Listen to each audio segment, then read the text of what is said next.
Okay, good afternoon everyone, and welcome to today's structured conversation with Dr. Christine Harrington, Executive Director for the New Jersey Center for Student Success. We look forward to today's discussion and encourage questions and comments. As I mentioned, while we will primarily be using the chat room for discussion today, if you would like to use your microphone at any point, please raise your hand and I will unmute you. With that, my name is Mary Lee Demeter, and I will serve as your moderator today.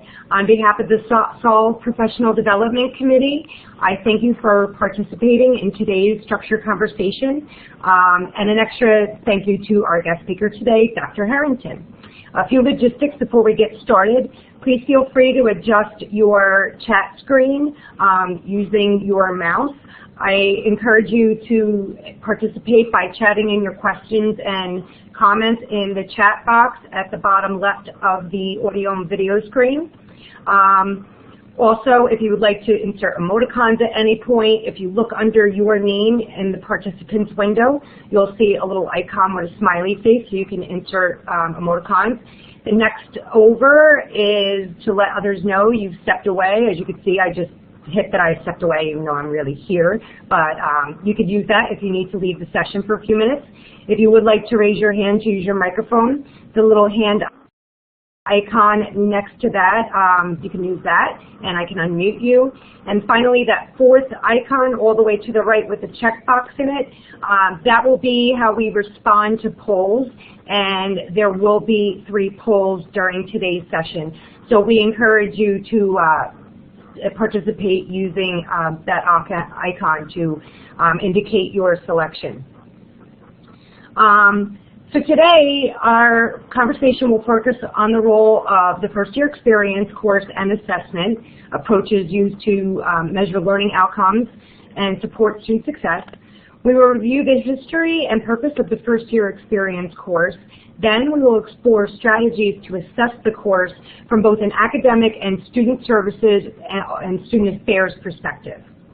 As I mentioned, today's guest speaker is Dr. Christine Harrington, and she is the Executive Director for the Center for Student Success at the New Jersey Council of Community Colleges. She has taught psychology and student success courses for over 15 years at Middlesex County College in Edison, New Jersey, where I had the pleasure of working with her. She was a fantastic colleague, and I do miss being on campus up at Middlesex. She also served as the director of the Center for Enrichment of Teaching and Learning, or CELT, for 5 years, and as the assessment coordinator at Middlesex for 3 years. She's also the author of Student Success in College, Doing What Works, now out in 2nd edition, and a research-based text for the first year seminar course, and the recipient of the 2016 Excellence in Teaching First Year Seminars Award. Her latest book, Dynamic Lecturing, published by Stylus, will be available coming this July of 2017. So please join me in welcoming Dr. Harrington to today's conversation. Thanks so much, Mary Lee, and thanks to both you and Whitney for pulling together, the preparation needed to get a webinar like this off of the ground. So I really appreciate the opportunity, and I'll just ask all of you to bear with me. I'm using my telephone because my microphone on the computer just wasn't cooperating today, but I think that we'll have a good time this afternoon as we talk about assessment and the first year experience. So I'm going to begin by just talking about what my objectives are. I know you're an assessment crowd, so I want to make sure we're focused on what the learning outcomes are going to be and why we're spending this next hour together and what you can hope to accomplish as a result of this time together. So you can see here there are 4 different learning outcomes. The first one is, by the end, I think you'll be able to describe the purpose and typical learning outcomes of the first year experience course. I will note that they do vary, so there's not like one set that's kind of critical for all first year experience courses, but we'll talk about kind of the spirit of what those learning outcomes typically are. The second objective is that you'll be able to determine some direct and indirect assessment methods that are connected to the course learning outcomes. Obviously, that will be dependent upon the specific learning outcomes for the course that you're assessing. The third objective for the day is to identify assessment strategies that can address the student services components of the course. So as Mary Lee mentioned in the introduction, the FYE course is very much a course that is built not only through the academic part of the institution, but in many cases it's often owned or housed in the student affairs area, and even when it's not housed there, it definitely is very much integrated often into the course. So we'll talk about how those different service components such as library visits or advising sessions, things of that nature can be assessed. And then finally, last but not least, you'll be able to discuss how assessment data can be used to improve the first year experience course. So that's kind of to set the stage, the agenda for the day. I'm going to begin by just giving you a very, very brief overview, a historical perspective really on the first year seminar.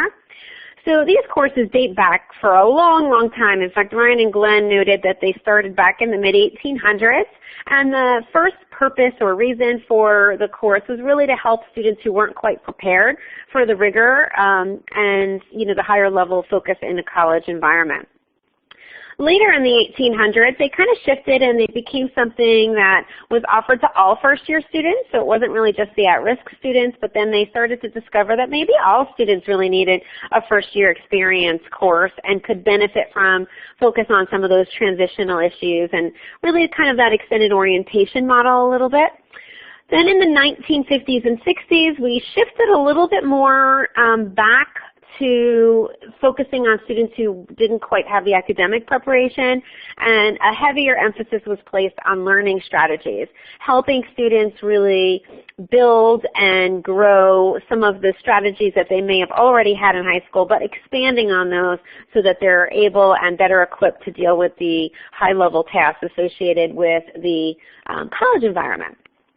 And then you can see here on the last bar is in the 70s and 80s, the shift kind of happened again to more of an extended orientation approach when student services, would put together orientation programs. They were phenomenal, but as you know, you can only accomplish so much in a half a day or a full day or even 2 or 3 day event.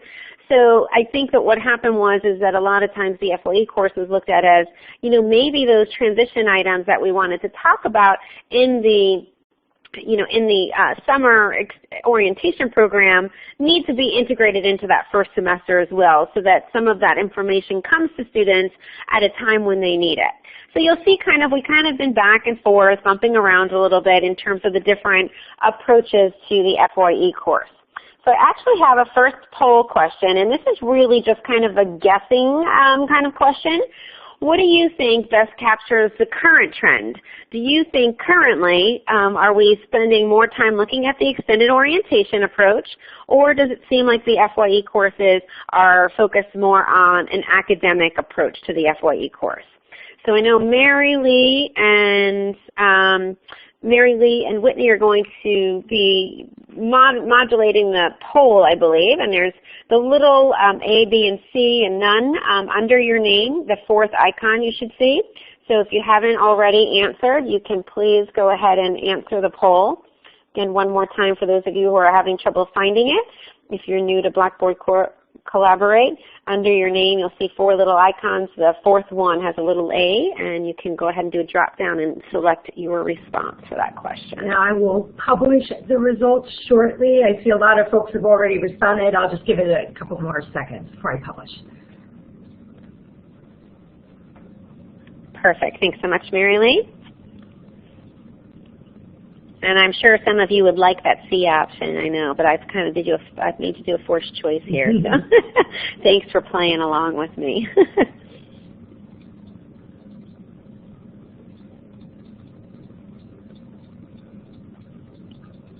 Great. I would say we probably have a good number of responses. Are we ready to publish?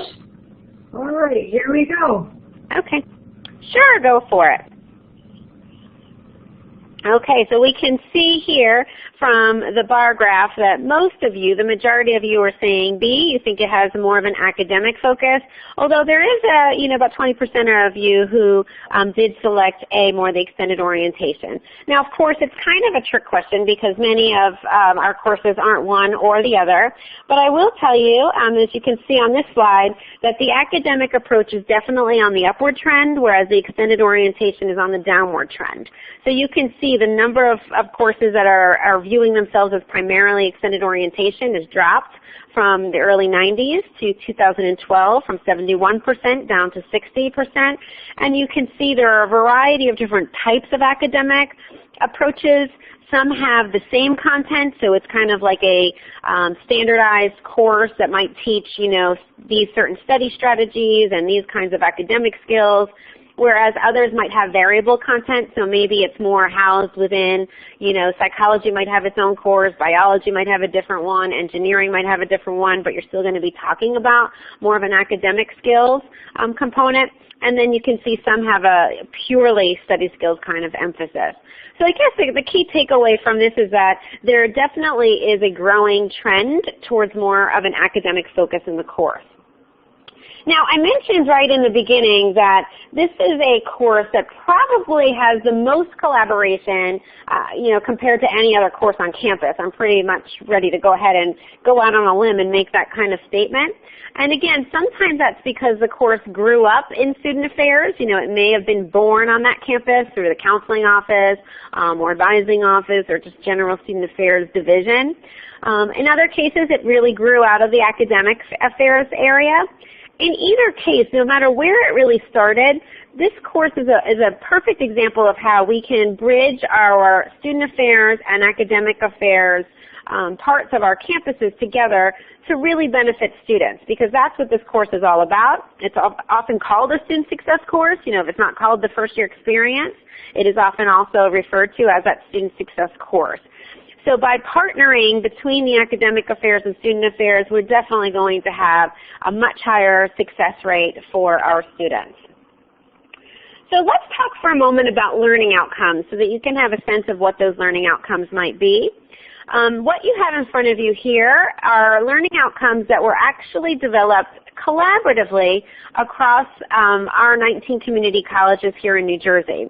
So in my new position as Executive Director for the Center of Student Success, one of the initiatives that I have taken on is really trying to elevate this course and bring the expertise from across the state together. So let's really look at what we can accomplish in this course. And through this wonderful effort, just a significant amount of effort and work from so many different student success course coordinators from across the state, we came up with the following learning outcomes. Now you'll notice the top part, we actually built in kind of another learning outcome into it, this higher sense of self-efficacy. And actually one of our colleagues, I think at Raritan Valley, I think it was Kathy Sook, who really kind of pushed for this to happen, saying that it's kind of like the underpinning of all that we do, so it really belongs I think, center stage on the top. So the idea here is that we want to build our student self-efficacy, and there's a variety of ways in which we can do that, and a variety of outcomes that we're looking for as a result of this course. So some of it is about figuring out what resources there are and how you can best use those resources, as well as strategies. So some of it may be success-based strategies. For instance, in the career world, that might be networking strategies. In the academic skills component, it might be study strategies. What kind of resources exist? Well, that might be career services if you're talking about career issues, or it might be tutoring services or professors or librarians if you're talking about academic issues.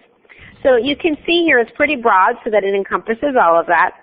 And then, of course, we're trying to move up that Bloom's taxonomy and really focus on high-level cognitive tasks such as critical thinking and information literacy and the integration of technological skills into what we do. We spent a lot of time talking about how some of the soft skills need to also be addressed in this course, and you can see from the third learning outcome here that we focus a lot on interpersonal and leadership skills that are going to help them, students be successful in a global diverse society. In addition, many FYE courses focus on reflection, metacognitive kinds of tasks to help students determine whether or not they're on track to meet their goal and achieve that goal, to reflect on their decisions and their behaviors and whether or not those are resulting in positive consequences both for themselves and also for others. And then one other really important one that we wanted to do was to have students create academic, financial, and career plans. So it's not like we're asking them to be boxed into a certain career, but to figure out what path is really going to best serve them. So these are learning outcomes that many of our colleges here in New Jersey are using, but clearly they are not the only kinds of learning outcomes. So all the assessments that we talk about, as you know, as assessment folks, has to be driven by whatever the learning outcomes are. So I'm using these as a model, but it's important for you to know that if you don't have a learning outcome about leadership, then you wouldn't want to assess that because that's not, what your course is focused on. And same would be true if you're not doing academic and career planning in your class, then you wouldn't want to figure out assessments related to that. You want to tie your assessment method and delivery of content to your learning outcomes. Okay, so one other thing I wanted to mention to you, and I think this is kind of an important one from a global standpoint of assessment, is mapping. So I'm sure you're all fairly familiar with mapping courses to program outcomes. So let's say, for instance, if I take psychology, for instance, as a psychology major, we're expecting students to be able to do certain things. So you'll have program level outcomes, 1, 2, 3, whatever they might be. By mapping the courses to determine which courses are going to tap into which of those program learning outcomes, it's a very powerful way to see if the curriculum that you've built is going to get you where you want it to get the students to at the end of the day. So I would say to you that it's really important to map out, map out your courses to your program maps. Now, here's where the FYE course comes into play. For some of you, this might be a required course for all of your students, and then it should be in all of those maps. For others, it may not be required of any students. It may be optional, or it may be required by some students. And for some of you, you might be trying to make the case, so to speak, that this course should be required of all students, which, by the way, is my belief based on all of the research and data out there about the powerful impact of this course. And we'll talk in a moment about some of that national data. So if you are either trying to make the case or you already do have a situation where your course is already required in programs, you want to help all of those academic areas understand how your course ties into whatever their program learning outcomes are. So on this slide, obviously that it's going to vary depending on what those program learning outcomes would be, but I put a couple of general ones that might be up there for, some gen ed type learning outcomes. Many programs, whether it's engineering or psychology or biology or computer science, will probably have some kind of reference to critical thinking, perhaps interpersonal skills, perhaps learning the content of that discipline. And if that's the case, then what you can do is take what you see in the boxes underneath those are actually the learning outcomes. So if I just bounce back here for a minute, you'll see I just took the actual learning outcomes and I put them into the boxes so that we could visualize to our colleagues how this course connects and supports what they're doing at the program level. Okay, so hopefully that makes sense to you. I certainly will entertain questions along the way. If you have any, you can put them into chat. But I actually am going to ask you to respond to a question in the chat feature now. So instead of polling, please go into chat and answer this question. Why should we assess the FYE course? So if you can take a couple of minutes and jot down your answers, that would be great.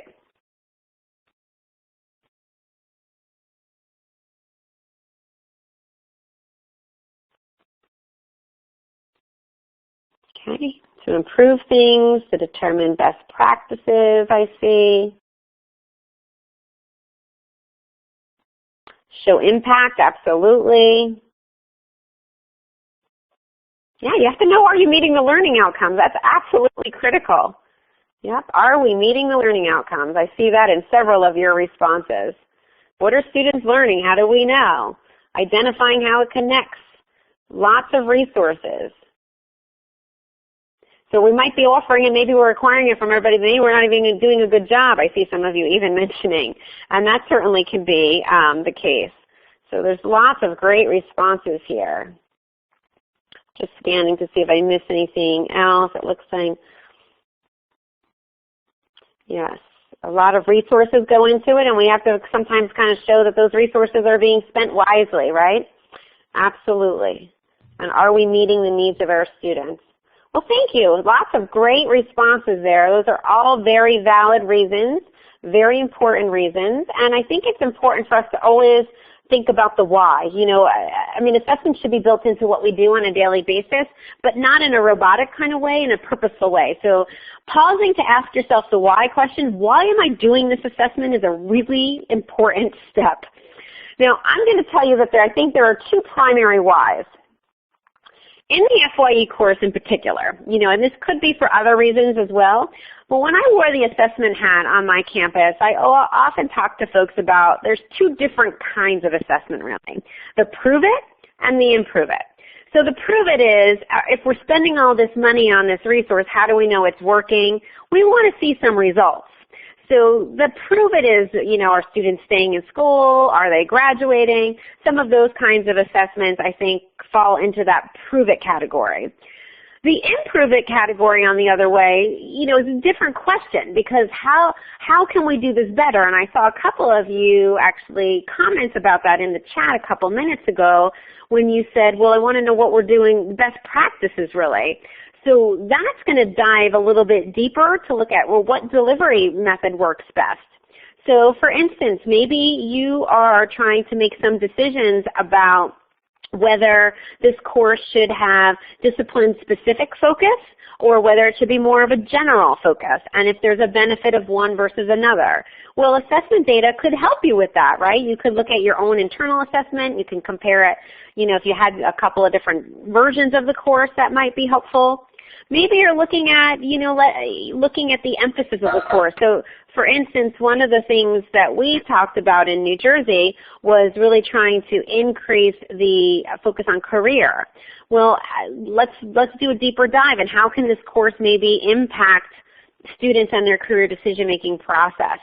So we might want to look to see, does it help to have a variety of guest speakers on different careers come in, or are students who are doing a deeper dive and doing maybe a research project related to careers doing, you know, making more progress in that space, or perhaps it's not either one of those and maybe it's something totally different. Maybe it has to do with learning how to network, and the networking actions are, you know, most critical. So by looking at the different kinds of delivery approaches to the course, we can get a little bit of a better handle on what works best. I also put a bullet here to talk about integration of student services. So in this course, many of us, I mean, it is a very, very common occurrence to have guest presenters. So it might be something such as the librarians are showing them how to use the library resources. It might be something like academic advisors, or career counselors are coming in, or transfer counselors, or whoever it might be, to talk about the different services that they offer and making sure students know about them and take advantage of them. But I guess the question that I always raise is, well, why are we doing that? You know, so we need to think about it. And obviously on the face value, you can understand why you might want to do that, but do we know, does that work? You know, because again, thinking about resources, if you have 50 sections of a course, and you have, you know, maybe 3 counselors or something on your campus, is this the best use of their time to be going around to the classes? Would a video be just as effective? Would it not? I think those are questions that we need to assess in order to really know and guide our actions. So we could all have guesses about that, but we may not really know whether or not, you know, this approach works better than that approach without really doing assessment. So I'm going to pause now for another poll question, and this question really asks, what are you usually asked for in terms of the FYE? Does it fall into the prove it category, the improve it category, or both? So again, if you can use a little, the 4th icon underneath your name to answer the poll, that would be excellent.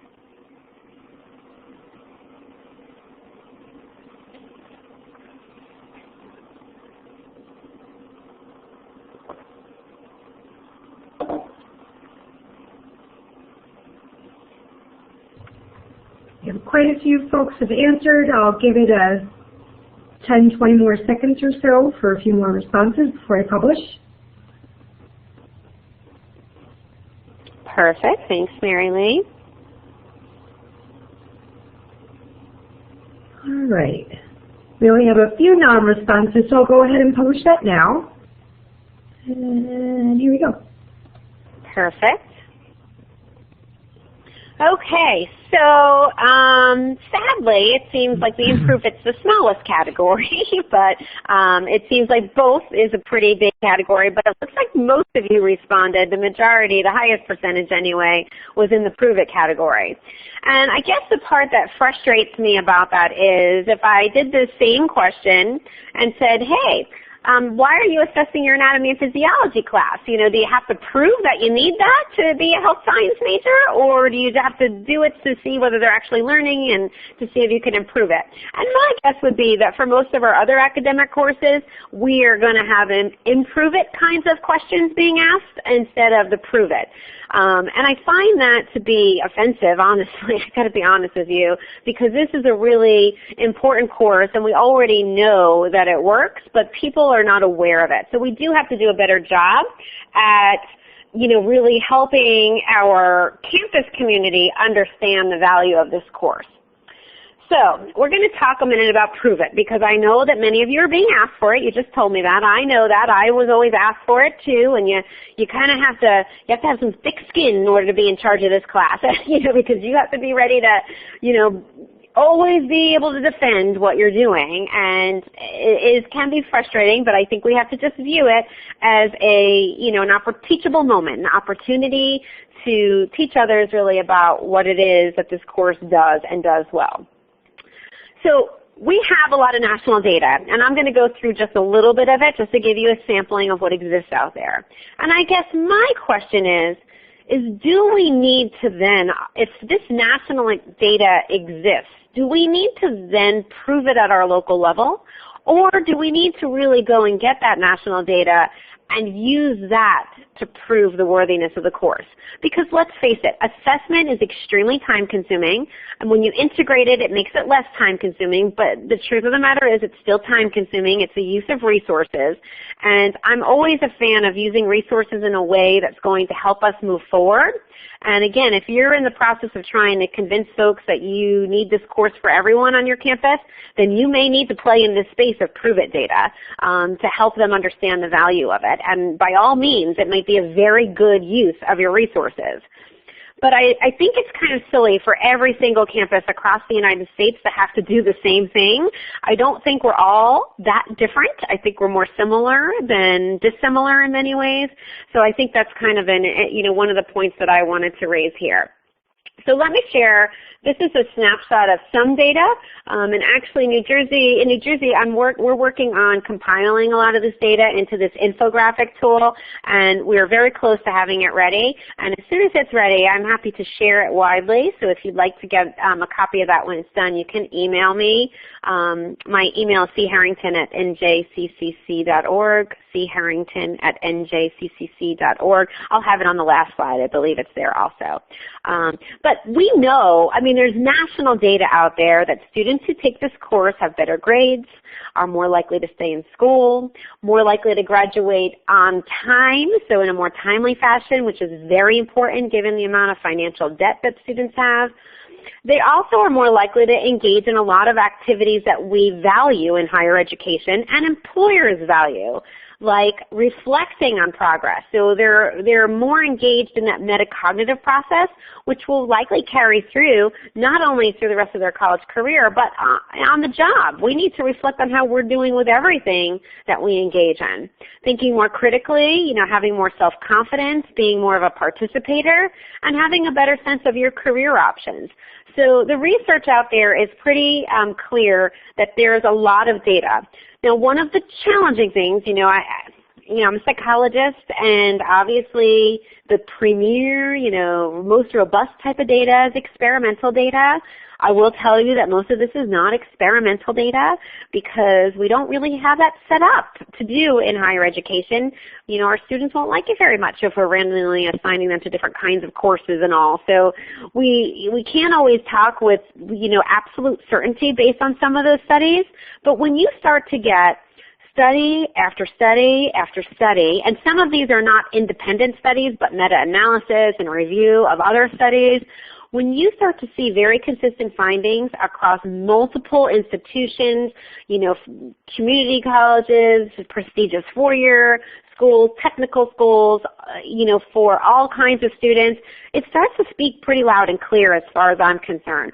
So I think one of the things that we want to do is spend more time really compiling this national data, and that's why I'm doing that in New Jersey to help the colleges here be able to make the case on their campus so that they can then spend their assessment efforts and energies and resources more productively on the Improve It camp. Okay, so now we're going to shift gears because in case you haven't discovered this already, the Improve It is what I'm most passionate about because I think that's where we really get pretty excited about how can we do this even better. And instead of just using your gut reaction, we're formalizing it through an assessment process. Now, the truth of the matter is that we all do this informally all the time. So if you're someone who teaches this course, I am fairly confident that you leave the class and you start thinking about what went well, what didn't go well, what you might do differently. And that's great on an individual level. But we need to kind of elevate that and look at it across the course level to see what is working well and what's not. So here you can see there's just a couple of ideas, and this is certainly not an exhaustive list, but just a couple of thought provokers, hopefully to get you thinking about different ways that you can look at how to assess the course. But I'd love to see us do more looking at the different approaches. And I know this is a tough sell because you may not be able to convince your campus community to have multiple versions of the course, but maybe we can partner with another institution. So maybe we can look at one college who's doing it with major specific and then have them partner with another college that's doing the generalist approach. Maybe the two of those colleges can get together and maybe even collaborate over the syllabus so that most of it's the same but it's being delivered in two different ways. And then we can get a little bit more data on that. We do have some data on that question nationally. But there's not a ton of it, honestly, and it's a little mixed out there. It doesn't seem to be like one is a winner over the other, but I'm not sure we have enough data to be able to confidently say that that's definitely the case. So I think that that's an area that I'd love to see some more assessment on it. The other is there's a growth in online options for this course, and in fact, some cases schools are only doing an online version of the course. So we can look at, again, the different approaches and what seems to work better. And I would caution you that just because one approach works better than another doesn't mean we throw out the other approach, but maybe how can we do that even better? So let's say, for instance, the data comes back and it says, the face-to-face seems to be working better than the online. Well, that doesn't mean, okay, policy now, we're not going to have online courses anymore. Well, wait a minute, we got to dive deeper. Are there certain kinds of students who are doing better on the online? I know at our institution we took a little bit of a closer look at that, and it seemed to be that some of the more older students who maybe were parents or had military experience and had, kind of more of that self-discipline, seems to do better in the online classes as compared to some of the, fresh out of high school 18-year-old students who may have struggled a little bit more in that. Again, that's a very general kind of statement to make, but I think the idea is we want to dive deeper into what works best for who. As I mentioned before, you might want to look at different kinds of assignments that you do. So in New Jersey, many of us, as we came across, we came together across the state, we all pretty much did something on career. But in many cases, it was a career information focused activity. And we talked about how we really wanted to elevate that to be more of a networking, skill development opportunity, still getting information, but then putting that information into practice and starting to develop some networking skills. So if we're going to do something like that, and this is actually a little easier to do when you have different assignments, so you could still have the same structure of the class, but maybe some classes have an assignment that's more information-based and another one that's more action-based based on networking skills and behaviors.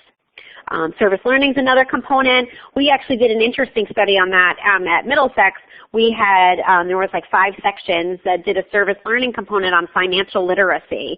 And what they did was, it was really kind of a neat process. They learned about, financial literacy, but in a way that they had to be able to then teach it to other courses who did not learn about it in their section. So it was a peer teaching process. And then we looked to see, how that worked. And the students who taught about financial literacy had the biggest bang for their buck, so to speak, because they obviously knew it in a really deep way. But it transferred also into the students who learned from their peers about it. So, building in some creative projects and assignments of that nature really can be quite interesting to assess to see what works really well. The last one is going back into, if we think about the student services element, looking at advising or career components, what works best? If you're doing assessments, does that seem to have an impact? Are you doing advising, and if so, what's the format of that? What are you focused on? How is that being delivered? So looking at the different ways in which we do things can be pretty powerful. Now, as you move along in this process, I have this mantra, and I said this mantra, I can't even count how many times when I wore the assessment hat on my campus. It's got to be manageable and meaningful. If it's not, I say don't do it. I think you can't take on the world. You got to take on small chunks that are going to be something that you can actually do. And it has to bring or add value. And that's where I think the prove it doesn't always do that. Again, unless you need to make the case on your campus, maybe it's going to make a huge difference. But if you've already made the case, then it probably isn't going to add much value to say, guess what, it's still working. Instead, adding value might be, hey, this approach seems to work better than this approach for this type of student. So kind of diving a little bit deeper. So what we can see here is that there are a variety of ways that you can do that. I see a quick note in there. Yep, absolutely. Mary Lee already took care of that question. So yes, all the slides and the recording will be available to you. So in terms of some strategies, one is maybe you don't target all of the learning outcomes all at once. You decide which one you want to focus on. So for instance, one of the learning outcomes in that list I gave you was creating academic, career, and financial plans. Maybe that's your focus for one semester. The other thing is that you want to try to figure out what's already being utilized. So if you're already doing maybe career assessments or you already have academic planning documents in place, think about how you might use those as some of your outcome data for the course. So if they have to write up something based on their career assessment, maybe it's a reflection paper, maybe they're handing in an academic plan, and you'd be able to use a rubric and really determine whether or not they successfully completed that task. The more specific you are, I think the more likely it is you're going to be able to make some significant change. So we don't want to do just a global, hey, is this class beneficial to you? Yes, no. Well, if they say no, we don't know what to do with that. So we want to be a little bit more specific. So let's talk a minute about direct and indirect types of assessment methods that we can use. I'm going to start by, this is all pulled from, the Middle States folks, and you see here a long list of direct methods and indirect methods. I'm actually going to pause for a minute. I'm not going to read these to you and just let you go ahead and take a minute to read them, and then I'll talk a little bit more specifically about them in just a moment.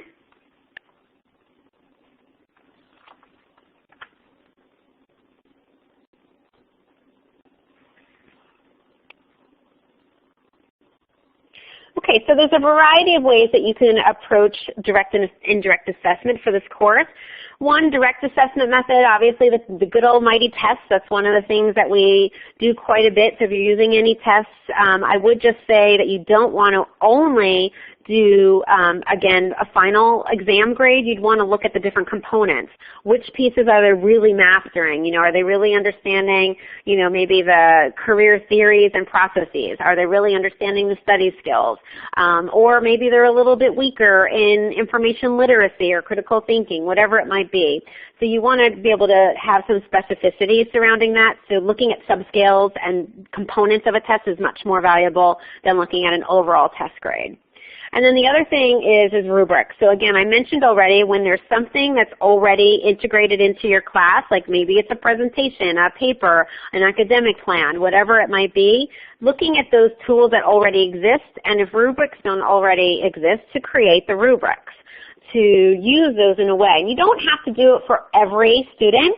You can do assessment by taking a random sample from each class. So instead of, let's say you had 50 sections and 20 students in each section, you could just imagine how long it would take to look at all the rubrics for all those. Well, maybe you decide you're going to look at rubrics for 30 students and you're going to randomly pick 2 or something from each class. I guess that would put us at 40, but you get the point. You wouldn't have to look at every single one. So by having a standardized assignment in the class and some kind of standardized assessment tool makes it easier to know whether or not it's working. I would mention to you that a lot of times people use rubrics that aren't really that helpful. If you're just going to say, well, excellent use of skills and adequate use of skills and poor, demonstration of skills, well, those don't really, help anyone understand what excellent or poor means. So you want to define those. All right, we're going to shift to indirect assessment. I think this is an underutilized approach. I think everyone is so hyper-focused sometimes on that direct approach that we need to also think about how we might use some indirect assessments. So one thing that I've done in my classes, I'm just going to flip to the next page, is a self-assessment of learning outcomes. So here are the first 2 that we had identified in New Jersey, and at the end of the semester, if you just ask them, are you able to do this on a scale of 1 to 5? Clearly, it's an indirect method because you're getting their opinion based on it. But I'll tell you that my students don't judge themselves all equally on all areas. So I often would see, they're not feeling strong enough in this, maybe critical thinking space. But you know what? They're feeling pretty strong in knowing about the campus resources, knowing about study strategies, things of that nature. So this can be useful, and it's super easy to collect. So talk about manageable, that one's totally manageable. Another indirect assessment is reflection paper, and a lot of us do this at the end of the course anyway. So, I do think that can be another important way for us to get some of that indirect. It may not be, not all data needs to be quantitative in nature. Sometimes we get some really rich quotes from our students that we might want to extract and pull into an assessment report, and they may come from things like reflection papers. Now, I do want to give you a caution. Sometimes folks like to do the pre and the post-test assessment in an FYE class. In fact, there's many publishers that have tools like that look at those different approaches. And the truth of the matter is that oftentimes the scores go down instead of up. And it looks bad, but it's not always bad. So let's take, for instance, there was a research study by Howard who looked at the pre and post assessment in different areas. Well, some went up, like they gained confidence in knowing about resources. But actually it went down in terms of their career decision making. But that's not always bad. Sometimes you're going to get more confused when you're actually engaged in the process, and then you will be less confused as you start to explore it, and maybe the one semester wasn't enough to show that. And there's also a question here is about more realistic self-appraisal. Absolutely, Whitney. In the beginning, everyone thinks they're fabulous, and then reality hits in, and they get some feedback to the contrary. So they do have more, perhaps realistic and accurate self-assessments at the end of the semester. So we're going to try something that we haven't tried yet before. We're going to try a breakout room, and we're not going to spend a long time in it, but if we could spend even 3 to 5 minutes, I'm going to ask Whitney and Mary Lee to work their magic. They're going to put you into a breakout room, and if you have audio, you should be able to then talk with just a couple of others about this question, and then we'll come back as a large group, and we'll continue on with the presentation. So I'll turn it over to Mary Lee if you want to put them in the breakout rooms and let them know what they need to do.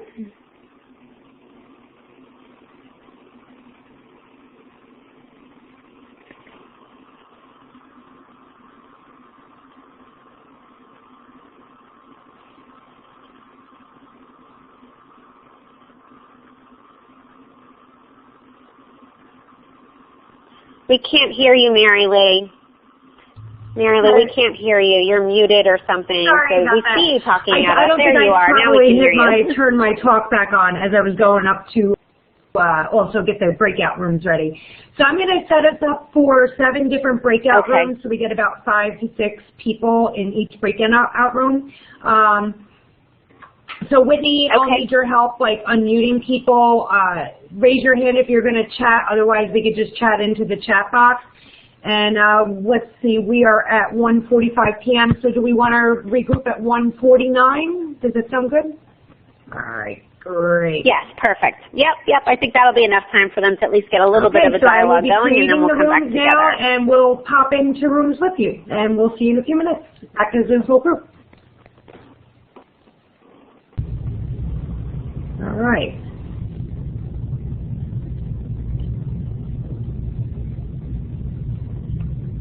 So.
Okay.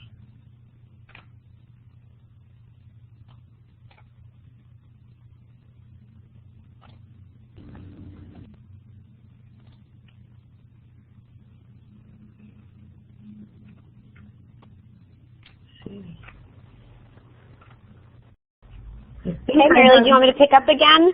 Yeah, go for it. Okay, I was hoping we got everybody back in. I think we did.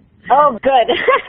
Hope we didn't lose anybody and trap them in a room. So if you're able to hear and you're not feeling like you're back in the main room, underneath your name, I think there is a button that you can click down and switch to the main room. So hopefully, I don't know if that's just for us or not, but hopefully everybody's back together again. So I hope that works. I'll be interested to actually hear about how that worked. I'm not sure. We tried something new, so we'll see how it goes. I do have a poll that I would like to ask everyone to answer. And I know you're all pros at this already because you've done it a few times. So I guess this is one way we'll know if you're back if you answer the poll. So if you can go ahead and put your answer for A, B, C, or D based on this question, what role student services professionals play in the FYE course, that would be great. Okay, and I'll give us a few minutes before I go and publish back.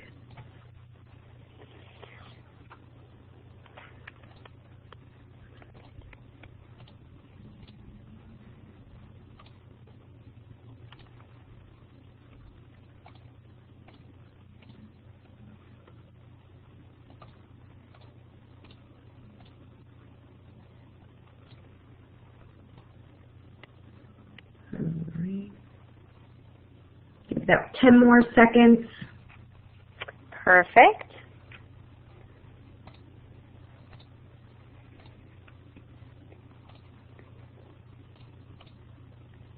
All right, I will go ahead and publish those results now. Perfect. Okay, thank you.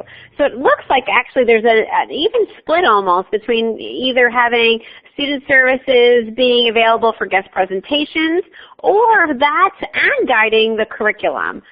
It looks like only one of you said that student services is not really involved at all. So I think this highlights the important point that we are really working collaboratively together, hopefully student services and the academic side of the house, to really pull off a strong FYE course that's going to help students meet with success. So I wanted to spend a little bit of time, the last few minutes that we have together, really focused on how do we assess the student services components of the FYE course. As I said before, there's a variety of ways that they can be involved. Oftentimes they're involved by doing presentations, but it's not the only way that they're involved. And student services are a little trickier to assess sometimes than courses. I know that my academic friends always felt like it was a challenging task to figure out how to assess a course, but I will tell you that assessing services is even more challenging. So here are some direct and indirect methods. I'm just going to pause for a minute so you can read that. I don't need to read the whole slide to you, and then we'll talk about it a little bit more in depth in a moment. Really quick, Dr. Harrington, while we're having folks read, is your video turned on? Oh. Okay. I'm trying to get you back up, and I think is it back? Yeah, and I've actually had to finagle with it since you're on the phone, so I think you might have been kicked off in the breakout rooms. Oh, maybe that's what happened. Am I back on now? I see myself. Do you see me? Yeah, now I just need to make you bigger. Make me bigger. Okay. Which you make me bigger. I don't know how I did that before, but I did. Hey, if you can make me smaller in real life, Mary Lee, that'll make me even happier. How's that? Okay. Yeah, so before I jump to some more specifics, I see there's a comment that Beth talks about her campus moves to an online course evaluation, and the response rate definitely goes down.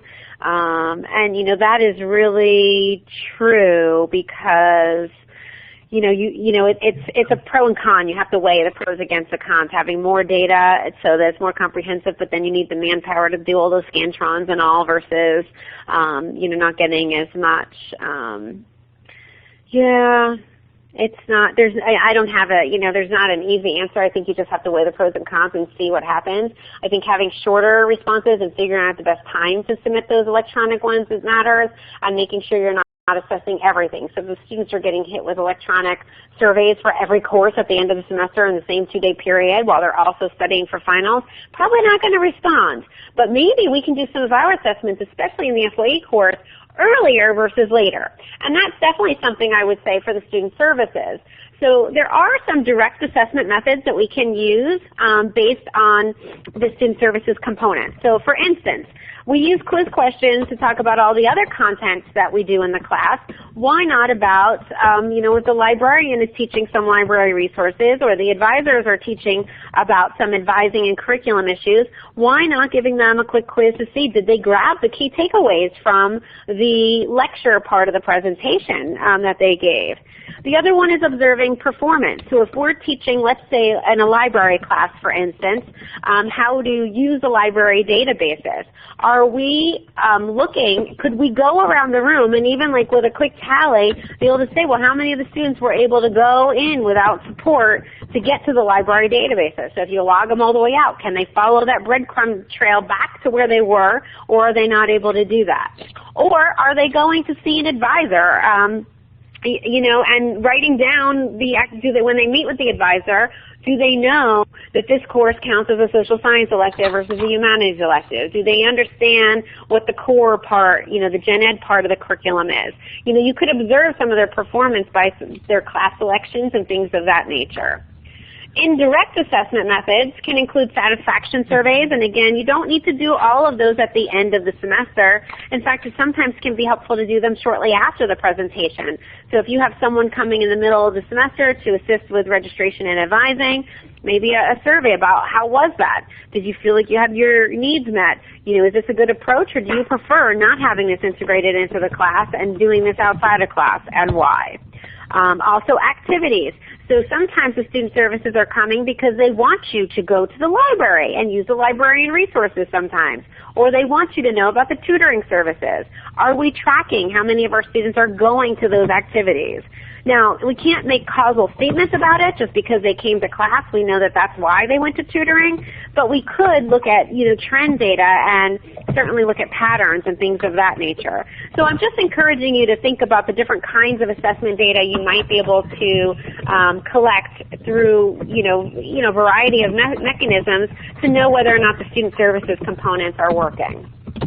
Now, I will say, kind of as a final, piece of today, in addition to my manageable yet meaningful mantra, I have another mantra that's called productive, not perfect. Assessment is not going to be perfect. We're not setting up those experimental studies that psychologists love. We're doing assessment in real live situations. We have to do the best that we can. We always want to try to use multiple measures when possible. Great to mix a direct and an indirect method together so we can look to see, is the data telling us the same story or is it not consistent? We need to figure out what data is going to be meaningful and actionable, like what kind of data is going to guide us in terms of what we're doing, and I think that's the kind of data that we want. So I always tell faculty or administrators who are looking at assessment, okay, pretend you asked that question, pretend you gathered that, and pretend these are the results. Would it guide you? And like a great example of that is like knowing the final exam grade on a test. Okay, so the average was a C. Now what? Is that, well, I'm not satisfied with that. Okay, so but what are you going to do to improve it? Does it give you anything? Maybe it gives you enough to know that you have to look more deeply at the exam, but maybe you could find something out earlier than that that would give you a better understanding.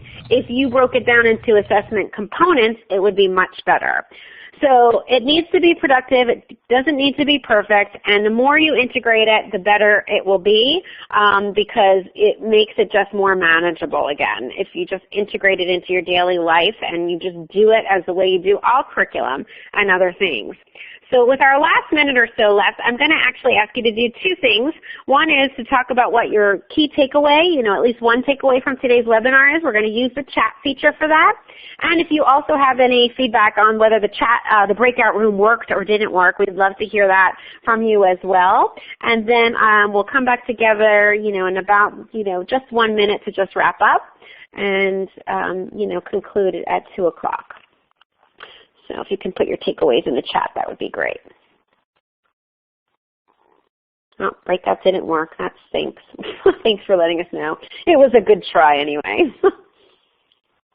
I agree. When we first met to discuss this session and we talked about breakouts, we said, hey, why not try it? and we'll ask. And if folks don't think it's very useful, we certainly don't need to go there again. But thanks everybody for trying and let us know. So scheduling the evaluations while they're in the lab was a suggestion.